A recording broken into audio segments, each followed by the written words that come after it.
चलिए ध्यान दीजिए इधर। इलेक्ट्रोकेमिकल सेल का बहुत ज़्यादा इम्पोर्टेंट क्लास है आज। और वर्किंग प्रोसेस जो होता है इलेक्ट्रोकेमिकल सेल का, उसको थोड़ा ढंग से समझिएगा यहाँ, नहीं तो बहुत परेशानी होगी आगे, आपको कुछ भी समझ में नहीं आएगा। यदि आपको ये बात समझ में नहीं आई अभी, तो आगे आप कुछ कोई काम कर ही नहीं पाएंगे इलेक्ट्रोकेमिकल सेल में, अगला 10-15 दिन बर्बाद हो जाएगा आपका। तो इसीलिए थोड़ा ध्यान से देखिए। लिखना कुछ नहीं है आप लोगों को, सिर्फ देखना है, समझना है। लिखने वाला काम लास्ट के मात्र 5 मिनट में होगा, पूरा का पूरा क्लास 40-42 मिनट समझना है।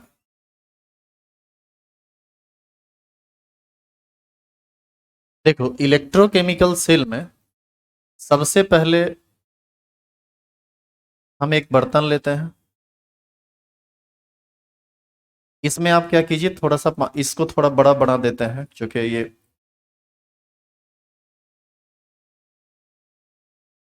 एक इस तरह का बर्तन, एक और इसी तरह का बर्तन लेते हैं।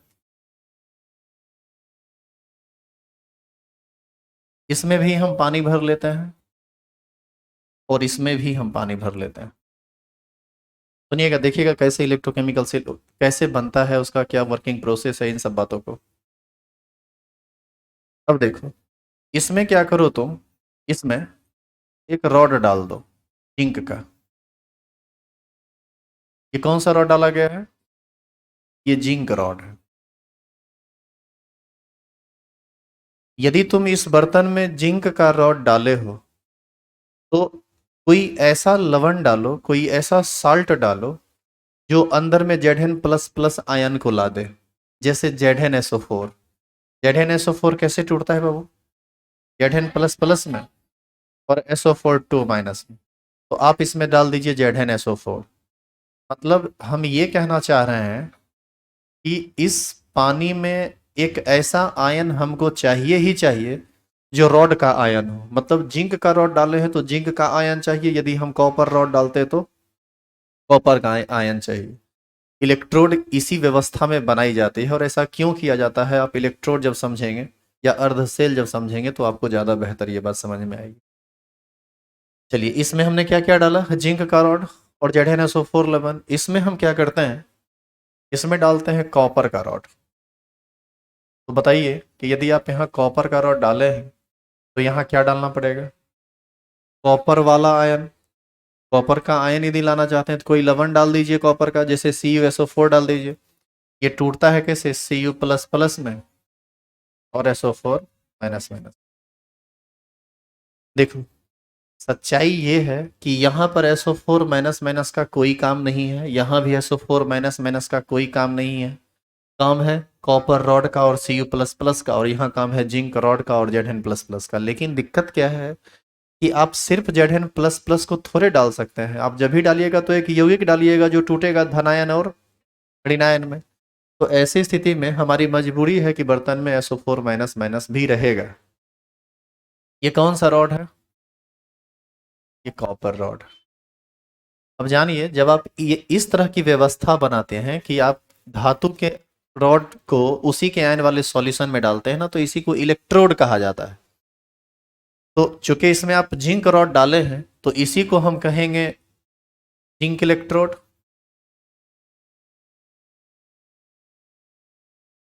और इसको हम क्या कहेंगे, इस सिस्टम को क्या कहेंगे? Copper electrode.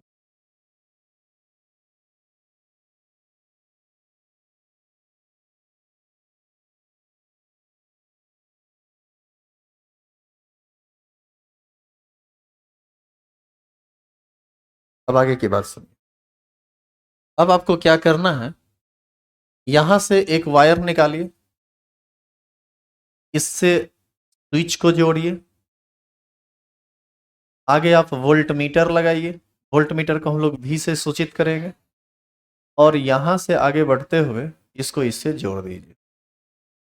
अब बताइए कि कॉपर का रॉड जिंक के रॉड के साथ किस चीज से जुड़ा है? कंडक्टिंग वायर से, जिसमें एक स्विच लगा हुआ है और लगा हुआ है एक वोल्ट मीटर, जो हमको पोटेंशियल का मेजरमेंट करेगा, वोल्ट मीटर की कितना वोल्ट का पोटेंशियल डेवलप हुआ है।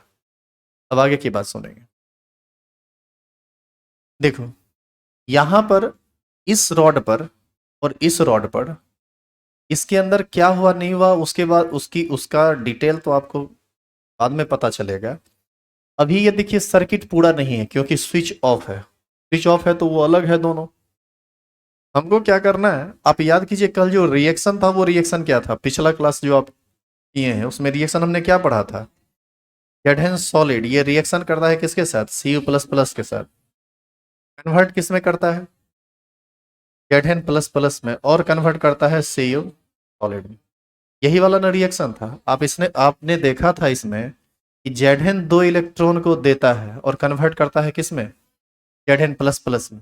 अब बताइए जिंक का रॉड यही है ना, तो इसमें जिंक का करोड़ों एटम होगा। पूरा रॉड में खाली एटम ही होगा किसका, जिंक का।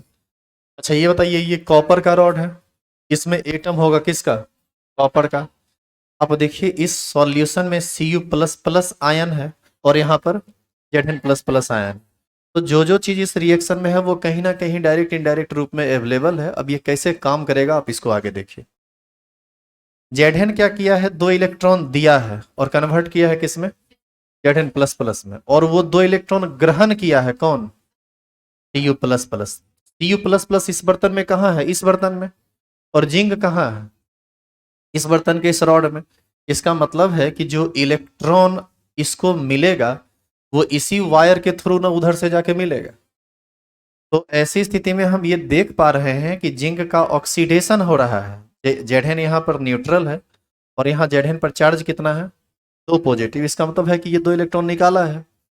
अच्छा आप एक बात बताइए कि जिंक अभी सॉलिड फॉर्म में है, लेकिन ये जब 2 इलेक्ट्रॉन निकाल देगा तो वो फिर Zn प्लस प्लस आयन के फॉर्म में ना चला जाएगा।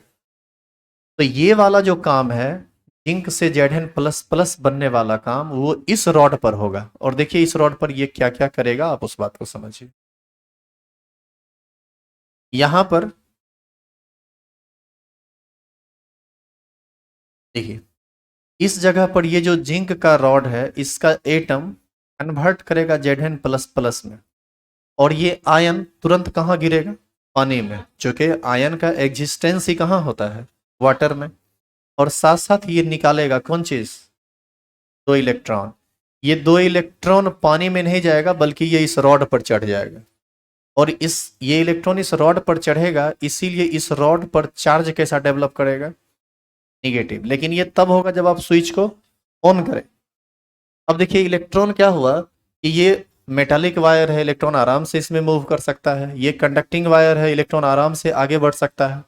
इलेक्ट्रॉन जैसे ही आगे बढ़ेगा तो वोल्ट मीटर का एरो जो है, जो ये एरो पहले होगा इस तरह से खड़ा, लेकिन जैसे ही इलेक्ट्रॉन उधर जाएगा तो ये इलेक्ट्रॉन आप देखिएगा कि ये एरो उस तरफ मुड़ जाएगा। यदि इलेक्ट्रॉन उधर से इधर आता तो वो एरो इस तरफ मुड़ जाता। मतलब इलेक्ट्रॉन का डायरेक्शन आपको बता देगा वोल्ट मीटर का कांटा। जैसे इधर से उधर गया है तो ये एरो इस तरफ मुड़ जाएगा। अब देखिए, और इसका कुछ रीडिंग होगा, हम इस पर बाद में बात करेंगे। अब देखो इस रॉड से होते हुए, सॉरी इस कंडक्टिंग वायर से होते हुए ये इलेक्ट्रॉन यहाँ पहुंचा। यहाँ पहुंचा तो ये, चूंकि ये भी तो मेटल है ना, कॉपर, कॉपर भी तो मेटल है। यहाँ पर फ्री इलेक्ट्रॉन आया। अब ये Cu प्लस प्लस, अभी आप तुरंत देखे थे रिएक्शन, वहां पर जो रिएक्शन था half reaction, sorry full reaction था, उसको हम हाफ करके बता रहे हैं। Cu प्लस प्लस किस में कन्वर्ट किया था, Cu सॉलिड में। तो Cu plus plus Cu solid में कब कन्वर्ट करेगा, जब ये 2 इलेक्ट्रॉन को ग्रहण करेगा। तो ये 2 इलेक्ट्रॉन ग्रहण हुआ कैसे, जिंक का एटम यहां पर जिंक आयन बना के पानी में गिरा और 2 इलेक्ट्रॉन छोड़ा। ये 2 इलेक्ट्रॉन यहां आया, यहां से बढ़ते हुए आगे आया और इस रॉड पर आया। इस रॉड पर जैसे ही आया तो ये रॉड इस विलियन के संपर्क में है, और आप देख सकते हैं कि इस विलियन में कौन चीज है, Cu प्लस प्लस। अब ये Cu प्लस प्लस को मौका मिल गया उस 2 इलेक्ट्रॉन को ग्रहण करने का, क्योंकि दोनों संपर्क में आ चुका है। इलेक्ट्रॉन तो कभी फ्री रहेगा नहीं, ऐसा नहीं है कि जंप करके पहुंच जाएगा। ये इस रॉड पर इलेक्ट्रॉन आया हुआ है और ये कॉपर का आयन उसके साथ टच में है। बस ये कॉपर क्या करता है, इस सॉल्यूशन से निकलकर इधर रॉड पर आकर Cu प्लस प्लस उस 2 इलेक्ट्रॉन को ग्रहण कर लेता है और इसी रॉड में जाके चिपक जाता है। Cu सॉलिड बना देता है और जहां से इलेक्ट्रॉन ग्रहण किया है उसी रॉड में जाके सट जाता है। अब आप बताइए कि यहाँ पर Zn 2 इलेक्ट्रॉन दिया और यहाँ पर Cu++ 2 इलेक्ट्रॉन लिया। अब आप यह भी देखिए कि यहाँ पर कॉपर सॉलिड में कन्वर्ट कर रहा है और यहाँ पर जिंक जो सॉलिड था वो आयन में कन्वर्ट कर रहा है। तो आपको ऐसा नहीं लगता है कि धीरे धीरे ये रॉड, मान लीजिए कि ये प्रोसेस 1 बार हुआ, 2 बार हुआ, 3 बार हुआ, 4 बार हुआ, 5 बार हुआ, करोड़ों बार हुआ। यदि 1 करोड़ बार ये प्रोसेस हुआ तो इसका मतलब है कि 2 इलेक्ट्रॉन का फ्लो उधर हो गया। अब बताओ, एक रिएक्शन हुआ तो 2 इलेक्ट्रॉन गया, दूसरा हुआ फिर 2 गया, तीसरा हुआ फिर 2 गया। तो जितना धीरे धीरे हम बोल रहे हैं उतना धीरे धीरे थोड़े ये प्रोसेस होता है। इलेक्ट्रॉन का फ्लो काफी तेज गति से यहाँ पर होता है जब केमिकल रिएक्शन हो रहा होता है। तो ऐसी स्थिति में आपको ऐसा नहीं लगता है कि इलेक्ट्रॉन का कंटिन्यूअस फ्लो होने लगेगा इस वायर से। और यदि इलेक्ट्रॉन का कंटिन्यूअस फ्लो है तो वही ना कंटिन्यूअस फ्लो ऑफ चार्ज है। और कंटिन्यूअस फ्लो ऑफ चार्ज ही क्या कहलाता है? करंट। करंट क्या है? विद्युत धारा क्या है? इलेक्ट्रॉन का सतत प्रवाह या आवेश का सतत प्रवाह ही ना धारा कहलाती है, विद्युत धारा कहलाती है। तो ऐसी स्थिति में ये रिएक्शन रिपीट होता रहेगा और इलेक्ट्रॉन का प्रवाह होता रहेगा। अब देखो, यदि ये प्रवाह लगातार होता रहे और ये काम लगातार होता रहे तो ऐसी स्थिति में क्या होता है कि ये जो जिंक का जो रॉड है ये धीरे धीरे पतला होने लगता है। पतला होने का कारण भी आप समझ लीजिए। पहले जिंक का रॉड यहाँ पर जिंक एटम के रूप में था और ये जिंक जब 2 इलेक्ट्रॉन दिया तो Zn++ पानी में आके गिर गया और इलेक्ट्रॉन चढ़ गया रॉड पर और इलेक्ट्रॉन निकल गया उधर। तो ऐसी स्थिति में आपको ऐसा नहीं लगता है कि ये रॉड धीरे धीरे पतला होने लगेगा? तो आप देखेंगे कि ये रॉड गलने लगा है। जब ये रॉड गलने लगा है तो गलने का रीजन समझ में आ गया। गलने का रीजन है कि ये 2 इलेक्ट्रॉन का त्याग किया और जो 2 इलेक्ट्रॉन दिया, जो एटम 2 इलेक्ट्रॉन दिया वो जिंक के आयन में बदला, आयन पानी में आके मिल गया। इसका मतलब ये हुआ कि धीरे धीरे इस बर्तन में Zn++ आयन की जो संख्या है वह बढ़ने लगेगी। तो बताइए बढ़ेगी कि नहीं? पहले Zn++ और SO4- इस दोनों आयन की संख्या आपस में बराबर होगी, लेकिन जब ये प्रोसेस स्टार्ट हो गया होगा तो धीरे धीरे Zn++ आयन की संख्या इसमें बढ़ने लगेगी। यानी हम ये कह सकते हैं कि Zn++ आयन का जो कंसंट्रेशन है वो बढ़ने लगेगा, जिसको आप सांद्रण कहते हैं हिंदी में। अच्छा, SO4- की संख्या पर कोई प्रभाव नहीं पड़ रहा है, लेकिन Zn++ आयन की संख्या बढ़ रही है, यानी इस विलियन में पॉजिटिव चार्ज की मात्रा बढ़ रही है। इसका मतलब है कि चार्ज अनबैलेंस हो रहा है और चार्ज अनबैलेंस होने की वजह से Zn++ आयन के बर्तन में गिरने की वजह से जो ये रॉड ऐसा दिख रहा था पहले वो धीरे धीरे गलना स्टार्ट कर दिया। और किसी गले चीज को आप देखिए ना, जैसे मान लीजिए कि बर्फ का एक छोटा सा टुकड़ा है, यदि उसको थोड़ा सा नीचे से गला दीजिए तो वो उसका आकृति अजूबा हो जाता है। कुछ वैसा ही अजूबा आकृति इसका हो जाएगा। अच्छा, यहाँ पर आप देख रहे हैं कि रॉड गल रहा है। अब इधर आइए, इस तरफ आइए, यहाँ क्या होगा उसको देखिए।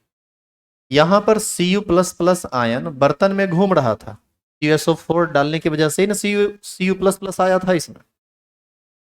ये क्या किया कि ये Cu+ इस विलियन से निकलकर रॉड पर गया, रॉड से 2 इलेक्ट्रॉन को ग्रहण करके इसी रॉड में जाके सट गया। अब आप ये बताइए कि इस रॉड में क्या होगा? ये रॉड धीरे धीरे मोटा होने लगेगा। इसका मतलब ये हुआ कि एक रॉड का क्षय हो रहा है और उसका भार घट रहा है ड्यूरिंग रिएक्शन। इसका भार घटेगा जिंक का, और भार बढ़ेगा किसका? तो जिसका ऑक्सीडेशन हुआ उसका भार घटेगा और जिसका रिडक्शन हुआ उसका भार बढ़ेगा। अब आप एक और चीज देखिए, यहां पर शुरू में Cu++ आयन की संख्या और मतलब कॉपर आयन की संख्या और सल्फेट आयन की संख्या शुरू में बराबर था, लेकिन Cu++ जब यहां से निकल के इसमें सटने लगेगा तो आपको ऐसा नहीं लगता है कि यहां भी चार्ज अनबैलेंस होने लगेगा? क्या अनबैलेंस होगा बताइए तो इसमें? अब क्या होगा कि Cu++ जब निकल के न्यूट्रल हुआ तो आपको ऐसा नहीं लगता है कि SO4- की संख्या ज्यादा हो जाएगी और Cu++ की संख्या कम हो जाएगी, क्योंकि Cu++ निकल निकल के इस रॉड पर सट रहा है। तो आप ये बताइए कि किस विलियन में कौन सा आवेश हावी हो जाएगा? बताइए। इस विलियन में पॉजिटिव चार्ज हावी होगा और इस विलियन में निगेटिव चार्ज हावी होगा। ये प्रोसेस यदि थोड़ी देर तक होता रहे तो पता चलेगा इस सॉल्यूशन में अंदर का जो पॉजिटिव डेंसिटी है वो बहुत ज़्यादा बढ़ गया और इस विलियन में निगेटिव डेंसिटी बहुत ज़्यादा बढ़ गया। थोड़े देर के बाद या कुछ समय के बाद ये सेल काम करना बंद कर देगा। देखिए अब सेल काम करना बंद क्यों कर देगा, इसका कारण समझिए। अच्छा उससे पहले एक और बात, आपने देखा कि Cu प्लस प्लस यहां से निकल कर Cu सॉलिड में कन्वर्ट किया, तो आपको ऐसा नहीं लगता है कि Cu प्लस प्लस आयन का जो सांद्रण है जो पहले रहा होगा उससे कम हो जाएगा रिएक्शन के बाद, और यहाँ पर Zn प्लस प्लस का सांद्रण जो पहले रहा होगा उससे ज्यादा हो जाएगा, क्योंकि जिंक प्लस आयन इसमें गिरा है, इसकी संख्या को बढ़ाया है ड्यूरिंग रिएक्शन, ड्यूरिंग ऑक्सीडेशन, और यहाँ पर Cu प्लस प्लस आयन यहाँ से निकला है, इस रॉड पर जाके सटा है, तो ये धीरे धीरे इसकी संख्या कम हो गई होगी, तो Cu प्लस प्लस आयन का जो कंसंट्रेशन होगा वो यहाँ घट गया होगा और वो वहाँ बढ़ गया होगा। अब आप एक उल्टा चीज देखिए, Zn प्लस प्लस की रॉड का भार घट जाएगा इस रिएक्शन में, और Zn प्लस प्लस आयन का जो कंसंट्रेशन है वो बढ़ जाएगा, जबकि यहाँ उल्टा हो रहा है। यहाँ पर रॉड का भार बढ़ रहा है और Cu प्लस प्लस आयन का सांद्रण घट रहा है, वो तो होना ही है। हर यहाँ पर हार हो, मतलब ये 6 होगा इसका, तो आयन बन के नीचे गिरा है, तो Zn प्लस प्लस आयन बढ़ा तो रॉड का भार घटा, यहाँ कॉपर का आयन इसमें जाके सटा तो आयन का सांद्रण घटा और रॉड का भार बढ़ा। तो ये भार और सांद्रण में रिलेशन समझ रहे हैं कि कब कौन बढ़ रहा है तो कौन घट रहा है। आगे देखिए, ये प्रोसेस जब कई बार आप रिपीट कराते हैं, बहुत बार जब आप ये प्रोसेस रिपीट कराते हैं, तब क्या होता है, इसमें Zn प्लस प्लस आयन की संख्या बहुत बढ़ जाती है और हाईली पॉजिटिव डेंस्ड हो जाता है ये सॉल्यूशन, मतलब पॉजिटिव चार्ज बहुत ज्यादा हो जाता है। तो आप ही सोचिए कि Zn प्लस प्लस अब दोबारा फिर से कह रहा है कि भाई एक काम करते हैं, Zn हम Zn प्लस प्लस में कन्वर्ट करते हैं और 2 इलेक्ट्रॉन को निकालते हैं, तो अंदर में जो Zn प्लस प्लस प्लस बहुत अधिक भीड़ भाड़ बना लिया है। अच्छा ये बताइए, पॉजिटिव पॉजिटिव चार्ज में क्या होता है, रिपल्सन या अट्रैक्शन? रिपल्सन होता है। तो जो Zn प्लस प्लस पहले से इस बर्तन में उपस्थित है, क्या वो Zn प्लस प्लस इस Zn प्लस प्लस को गिरने देगा पानी में? कुछ देर के बाद कहेगा कि बेटा तू जहां है वहीं रहो, अंदर में ऐसे ही भीड़ भाड़ बहुत ज्यादा है। तो ऐसी स्थिति में इस रॉड की टेंडेंसी या इस इलेक्ट्रोड की टेंडेंसी इलेक्ट्रॉन देने की घट जाती है। जितना फ्लो में इलेक्ट्रॉन ये पहले दे रहा था उतना फ्लो में इलेक्ट्रॉन ये बाद में नहीं देगा, और हो सकता है कि धीरे धीरे इलेक्ट्रॉन देना ही बंद कर दे, क्योंकि अंदर का पॉजिटिव डेंसिटी बहुत ज्यादा हो गया है। क्या यहां तक क्लियर है? इधर आइए, Cu प्लस प्लस आयन और SO4 माइनस माइनस आयन पहले बराबर संख्या में था, तो पहले पॉजिटिव और नेगेटिव चार्ज समान था। ये धीरे धीरे इसमें जाके सटना शुरू किया, बेचारा थोड़ा बेवफाई कर रहा है SO4 माइनस माइनस से। अब जरा सोचिए कि ये माइनस माइनस को क्या चाहिए न्यूट्रल करने के लिए, प्लस चाहिए, और ये प्लस निकल के उसमें जाके सट रहा है। तो धीरे धीरे आपको ऐसा नहीं लगता है कि SO4 माइनस माइनस अधिक हो जाएगा, Cu प्लस प्लस कम हो जाएगा, तो ये SO4 माइनस माइनस कहेगा कि बहुत छोड़ के चला गया, तू तू कम से कम रह जाओ, हम बहुत अनबैलेंस हो रहे हैं, क्योंकि निगेटिव चार्ज को फिर बैलेंस करेगा कौन? तो ऐसी स्थिति में ये SO4 minus minus Cu plus plus को जाने ही नहीं देगा वहां पर, क्योंकि अंदर में निगेटिव डेंसिटी बढ़ रही है, अंदर में पॉजिटिव चार्ज की जरूरत है। तो धीरे धीरे इस कॉपर का इलेक्ट्रॉन लेने का जो टेंडेंसी है वो घट जाएगा, और घटाया कौन इसको? SO4 minus minus. वो कह रहा है कि हम तुमको जाने ही नहीं देंगे, तुम जाओगे कैसे वहां? तो ऐसी स्थिति में यहाँ पर पॉजिटिव डेंसिटी बहुत ज्यादा हो गया और यहाँ पर निगेटिव डेंसिटी बहुत ज्यादा हो गया। इस पॉजिटिव डेंसिटी और निगेटिव डेंसिटी को बैलेंस करने के लिए इसमें एक अलग से यंत्र अब लगाया जाएगा, और उस यंत्र को हम लोग बोलते हैं हिंदी में लवण सेतु, और इंग्लिश में उसको कहा जाता है सॉल्ट ब्रिज। आई बात समझ में? सॉल्ट हम लिख देंगे, सॉल्ट ब्रिज उसको बोला जाता है। अब देखिए ये क्या करता है, सो देखिए, सॉल्ट ब्रिज एक पाइप नुमा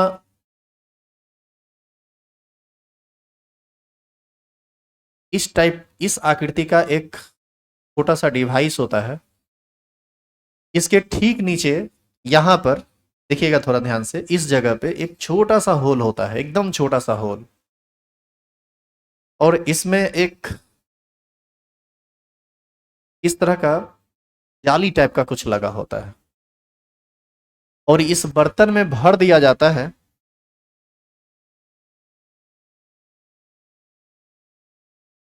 हेली KCl, मतलब वो चिपचिपा अवस्था में रहता है। KCl कैसे टूटता है बताओ तो? A प्लस में और Cl माइनस में। अब इसको हम लोग बोलते हैं सॉल्ट ब्रिज।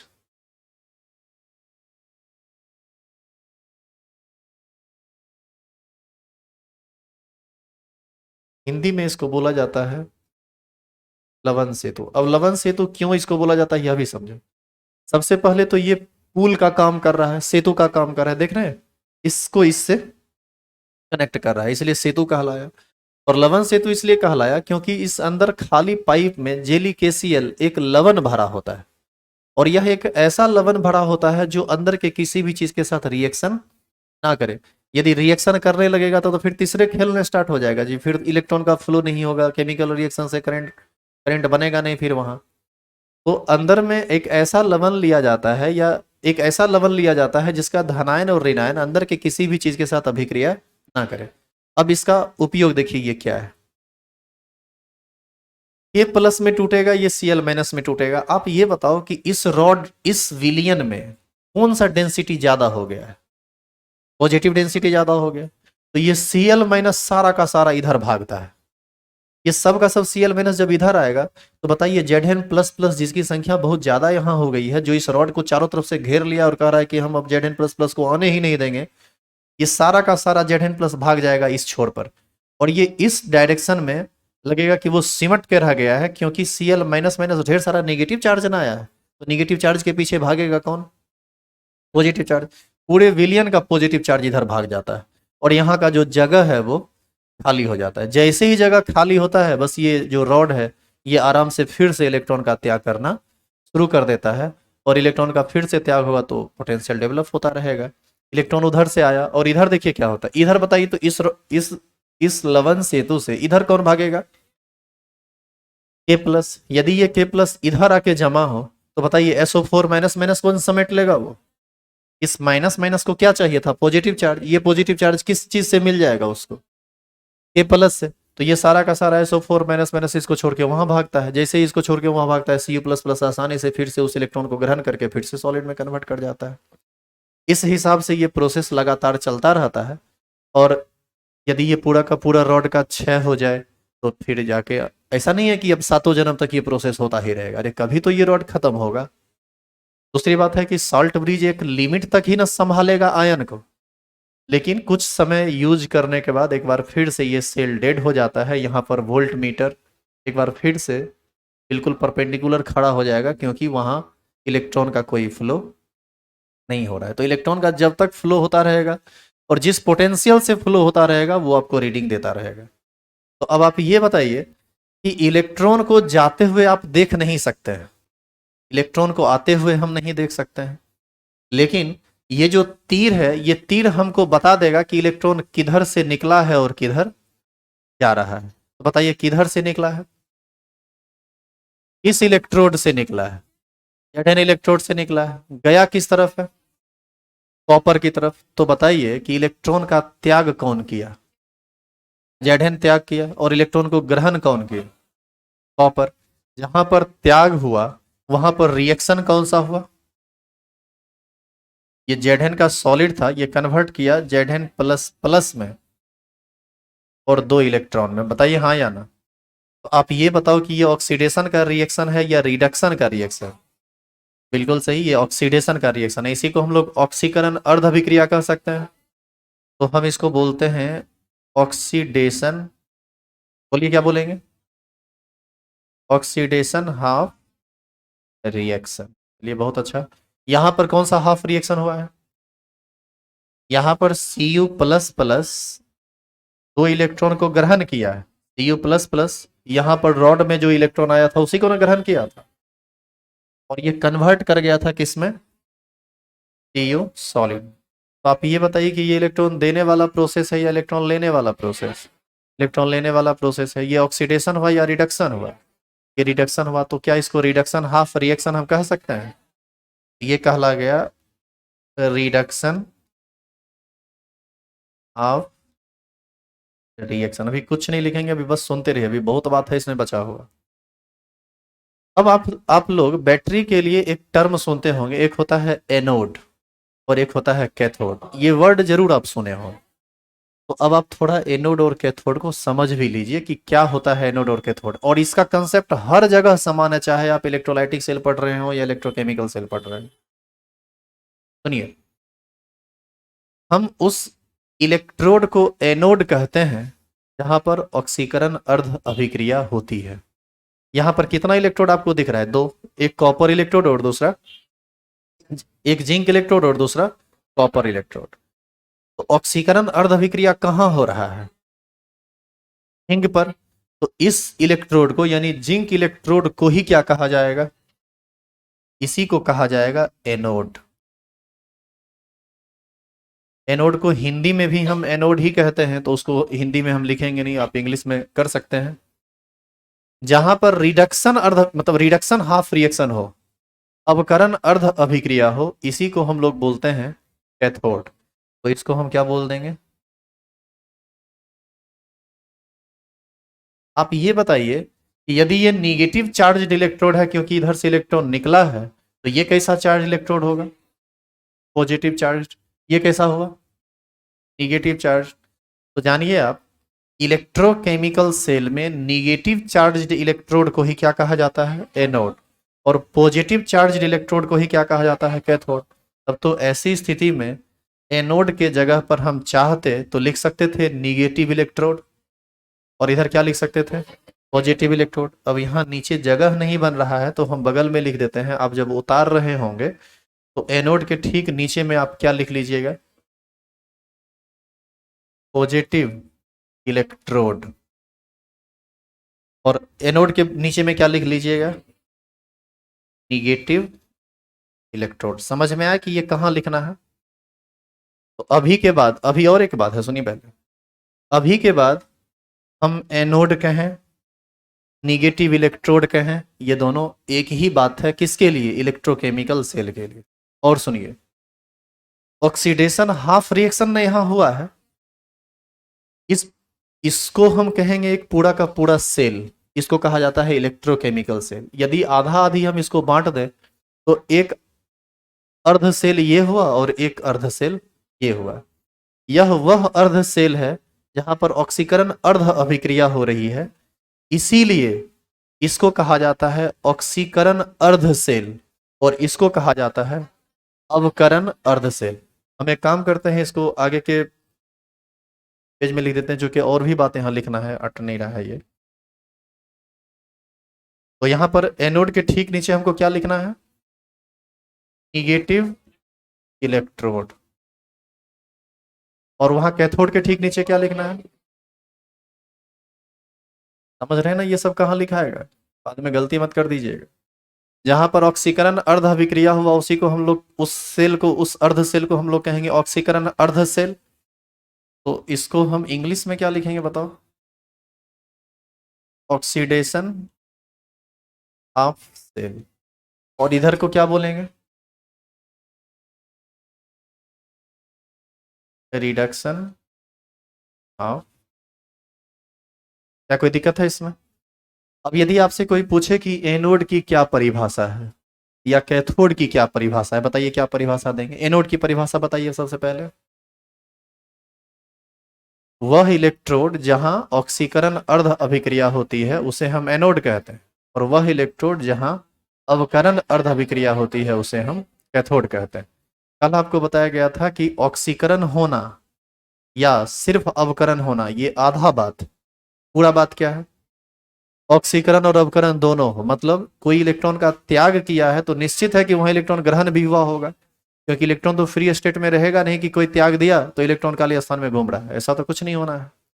कोई त्याग किया तो कोई ग्रहण कर लिया होगा, तो इसका मतलब है किसी का ऑक्सीकरण हुआ तो किसी का अवकरण हो गया होगा। जरा सोचिए आप, यहां से इलेक्ट्रॉन निकला था, जिंक कहा कि चलो ठीक है हम निकाल दिए इलेक्ट्रॉन, अब गया कहाँ इलेक्ट्रॉन? कॉपर में जाके सी प्लस प्लस उसको ग्रहण कर लिया ना।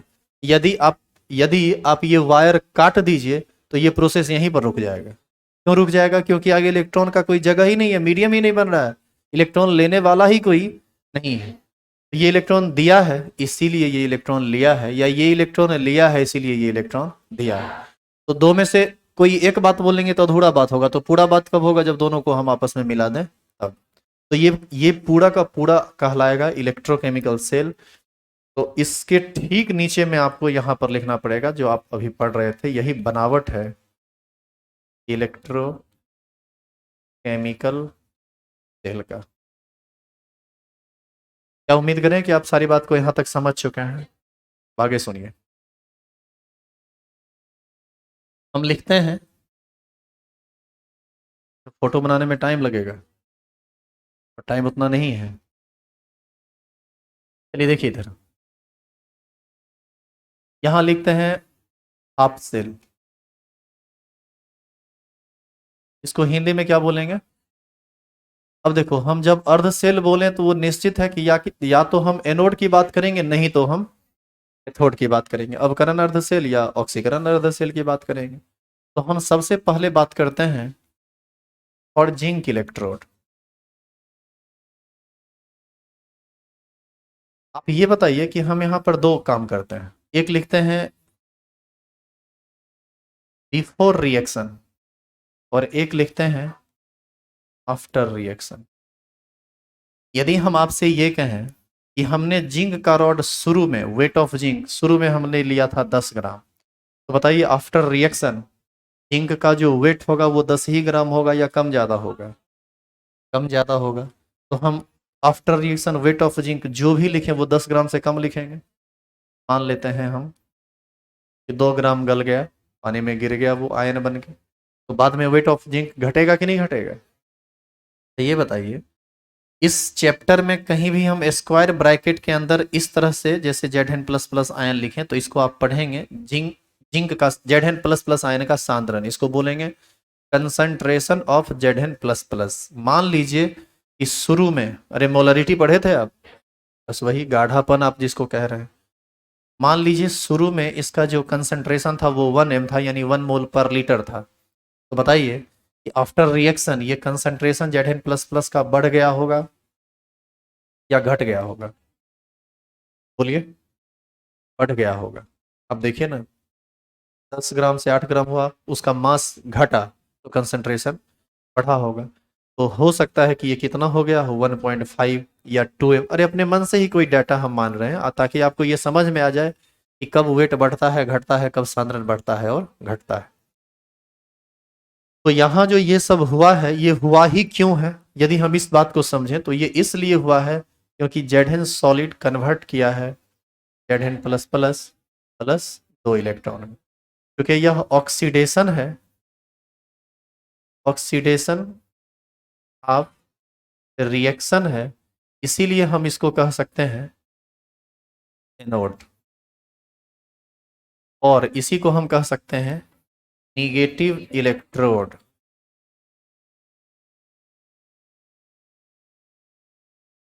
या इसी को हम कह सकते हैं ऑक्सीडेशन हाफ सेल। तो अब आपको ये समझ में आ गया कि इस तीन में से कोई भी बात कहें, बात एक ही है। कंफ्यूज तो नहीं होंगे आगे?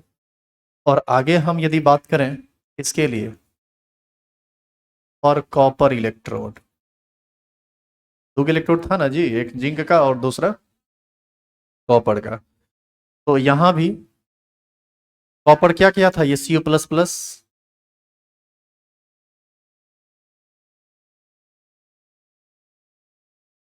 यहाँ पहले हम लोग बिफोर रिएक्शन और आफ्टर रिएक्शन की बात कर लेते हैं। बिफोर रिएक्शन का मतलब रिएक्शन से पहले, और इधर लिखते हैं आफ्टर रिएक्शन। हम एक बार फिर से थोड़ा सा वेट में कंपैरिजन कर लेते हैं, वेट और कंसंट्रेशन में, ताकि जो बात हम बोले हैं वो बाद में लिखित रूप से भी आपको समझ में आता रहे। हम यदि वेट ऑफ कॉपर, यानी जो कॉपर रॉड डाले थे ना, मान लीजिए कि उसका वेट हम लेते हैं 10 ग्राम, बताइए आफ्टर रिएक्शन वो कितना हो जाएगा? 12-13 जो भी हो, 10 से ज्यादा होगा। देखे थे कॉपर में एटम सट रहा था, कॉपर की मोटाई बढ़ रही थी। तो मान लीजिए, देखो कह रहा है 13 ग्राम, ठीक है मान लेते हैं 13 ग्राम। अब यदि हम Cu++ आयन का सांद्रण शुरू में यदि हम 1 m मान लें कि हमने शुरू में 1 मोल/लीटर डाला था, तो निश्चित है कि इसका वेट बढ़ा है तो वेट उसका आयन लेके ना बढ़ा होगा, तो निश्चित है कि उसका सांद्रण हटा दिया होगा, तो Cu प्लस प्लस आयन का जो सांद्रण होगा, इसको हम लोग पढ़ेंगे Cu प्लस प्लस आयन का सांद्रण, concentration of Cu plus plus ion. ये कितना होगा बताइए? ये मान लेते हैं ये 0.5 है। आप इसको 0.4 भी मान सकते थे, जो भी मानेंगे एक से कम मानेंगे। ऐसा सिर्फ इसलिए हुआ है क्योंकि Cu प्लस प्लस जो है यह 2 इलेक्ट्रॉन को ग्रहण किया है और Cu सॉलिड में कन्वर्ट किया है। ये प्रोसेस रिडक्शन का है या ऑक्सीडेशन का है? ये रिडक्शन हाफ रिएक्शन है, या इसी को हम लोग अवकरण अर्ध अभिक्रिया कहते हैं। इसीलिए ये क्या कहलाएगा? कैथोड। या ये क्या कहलाएगा? Positive electrode. या फिर ये क्या कहलाएगा? Reduction half cell. तो हम जब भी आपको बोले रिडक्शन हाफ सेल, आप तुरंत समझिए यह वह सेल होगा जहां इलेक्ट्रॉन ग्रहण होगा। और कभी भी बोले ऑक्सीकरण अर्ध सेल, तो यह वह सेल होगा जहां पर इलेक्ट्रॉन त्याग होगा, जहां से इलेक्ट्रॉन निकलेगा। क्या यहां तक आप समझ चुके हैं? यदि यहां से हम लोग एनोड को परिभाषित करें तो क्या बोलेंगे?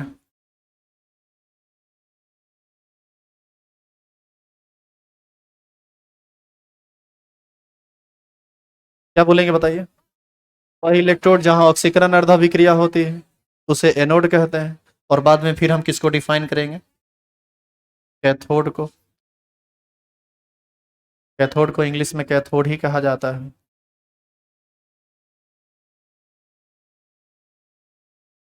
ठीक है, बताइए इसको कैसे डिफाइन करेंगे?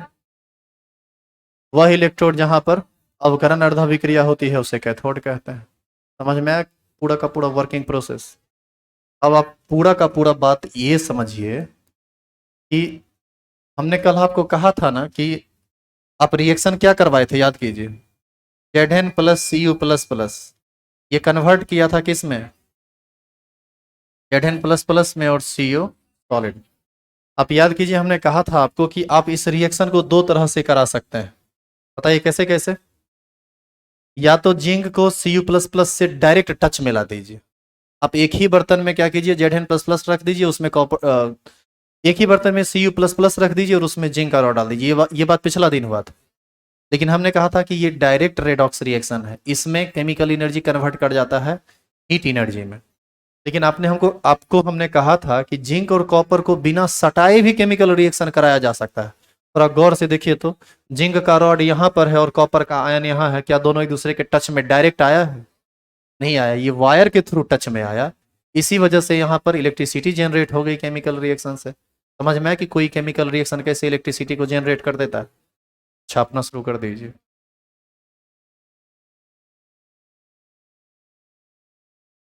अच्छा, एक और बात सुन लीजिए, इधर देखिए।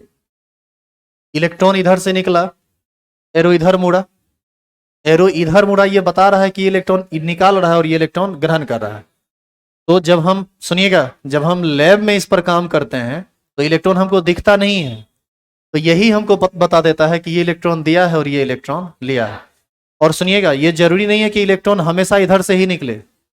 यदि कोई दूसरा इलेक्ट्रोड हो, मान लीजिए ये जिंक और कॉपर का अरेंजमेंट आप किए थे, मान लीजिए हाइड्रोजन और सिल्वर का आप अरेंजमेंट करते हैं या कॉपर और हाइड्रोजन का अरेंजमेंट करते हैं, तो हो सकता है कि इलेक्ट्रॉन इधर से निकल के उधर जाए, तो ये एरो इधर घूम जाएगा।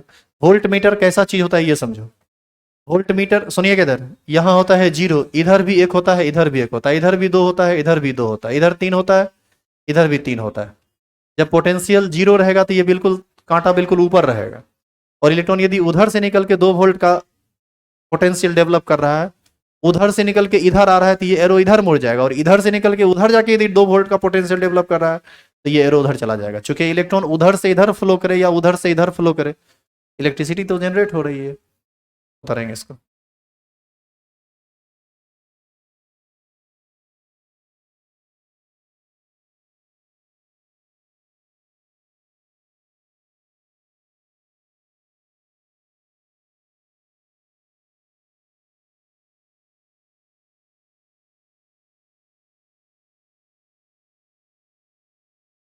जो भी लोग लाइव जुड़े हुए हैं उनके लिए आज का क्लास बस यहीं तक था। कनेक्शन को हम कट कर रहे हैं। बाकी जो ऑफलाइन बैठे हुए हैं जल्दी से उतारिए।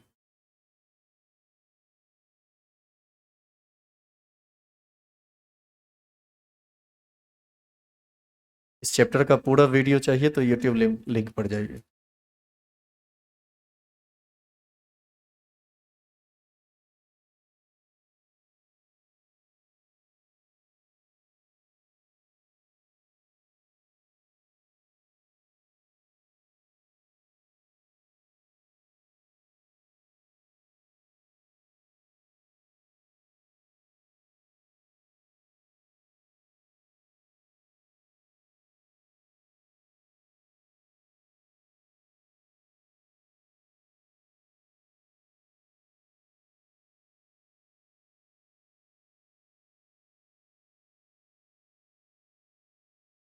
मजा आया?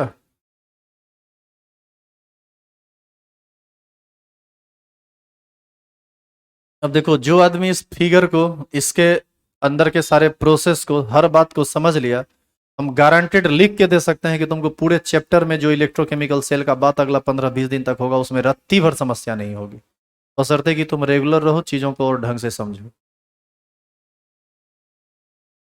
ये पूरा का पूरा बेसिक क्लियर किया है ये।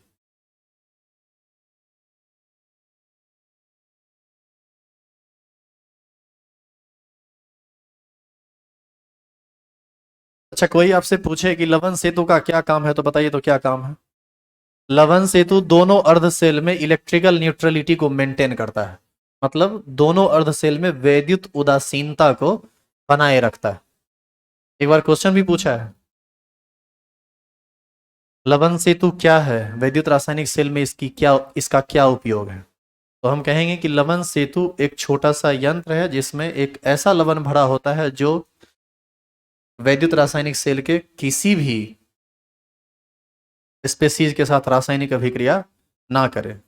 इसका उपयोग यह होता है कि वैद्युत रासायनिक सेल में यह दोनों अर्ध सेल के वैद्युत उदासीनता को बनाए रखता है। और इस बात का ध्यान रखना कि लवन सेतु में हमेशा वैसा चीज भरा जाएगा जो किसी भी चीज के साथ रासायनिक अभिक्रिया ना करे। रासायनिक अभिक्रिया कर लेगा तो यहाँ तीसरा खेल स्टार्ट हो जाएगा। हाँ, अब बोलिए, अन्य बोलिए। छोटा सा बैटरी में इतना प्रक्रिया होगा? छोटा सा बैटरी का सिस्टम अलग होता है, वो ड्राई सेल होता है, ये ड्राई सेल नहीं है। ये दिन में समझ लेगी 29वां क्लास का बदला। जो बात पूछी है वो इसका 29वां क्लास में होगा, आज दूसरे क्लास चल रहा है। रुपया कैसे इंस्टॉलमेंट में जमा करते हैं? रुपया ही थोड़े है, पढ़ाई लिखा है। एक के दिन में देंगे तो पगला जाएगी। तो जीवन पर्यंत चलते रहता है।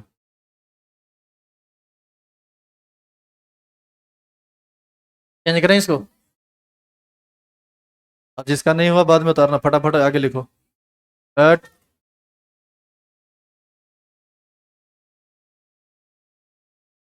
कोई सर मैडम ने, जल्दी लिखो।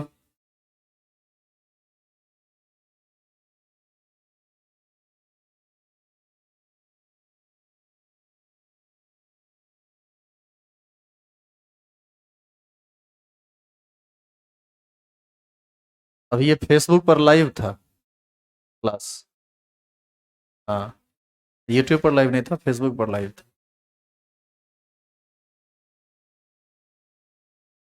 अब वहां से तुम लोग देखते रहना।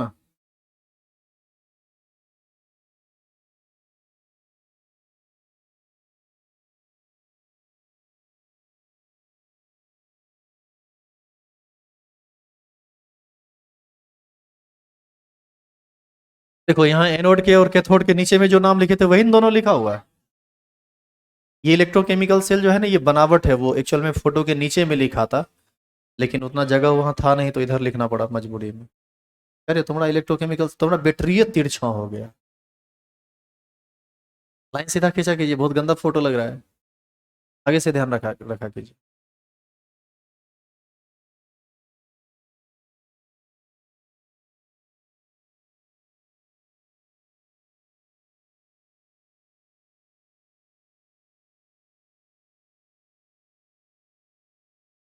ज़्यादा टेंशन नहीं लो, यदि छूट गया हो तो यूट्यूब पर ये वीडियो जाएगा, पब्लिक मोड में जाएगा, ये आज वाला, कल से यूट्यूब पर जाना बंद हो जाएगा। जाएगा तो लेकिन प्राइवेट मोड में जाएगा। और और ये सब चीज़ में कहीं कुछ छूट गया हो तो यूट्यूब यूट्यूब से देख लेना, या फिर फेसबुक पर लाइव था क्लास, वहाँ से देख लेना हमारे आईडी में। अच्छा एक बात और, हमारा कितना ना फेसबुक आईडी बना दिया फेक आईडी, तो जो लाइव किए हैं वो यही ना लाइव है, इससे पता भी चल जाएगा कि ओरिजिनल आईडी कौन सा है। अरे वो फेक आईडी बना के रुपया नहीं मांगता है, अनगिनती बना दिया है। दुनिया में पकेट मारों की कमी थोड़ी है। अरे वो नीचे वाला स्विच ऑफ करो सब, नीचे वाला, हाँ ऑफ कर दीजिए, छोड़ दीजिए। हाँ, हाँ। जल्दी कीजिए जल्दी, बाहर भयानक जाम लगा हुआ है। हो गया, हाँ निकलिए। अरे इतनी इतनी को चीज लिखने में तुमको कितना टाइम लगता है जी? वो भी पकड़ के सो जाते हो क्या?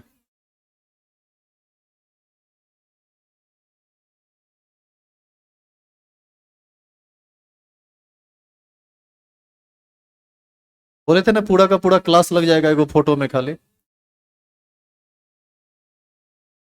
अच्छा एक काम करो, सुनो इधर, ये हम सेव कर देते हैं, तुम कल लिख लेना, अब लेट हो रहा है तुमको बहुत। ये हम सेव कर दे रहे हैं, तुम कल जब आओगे ना तो 5 मिनट पहले आना, हम इसको लिखा देंगे। बाद में कैथोड एनोड, सुनो इधर, बाद में कैथोड एनोड का परिभाषा भी हम लोग को लिखना है।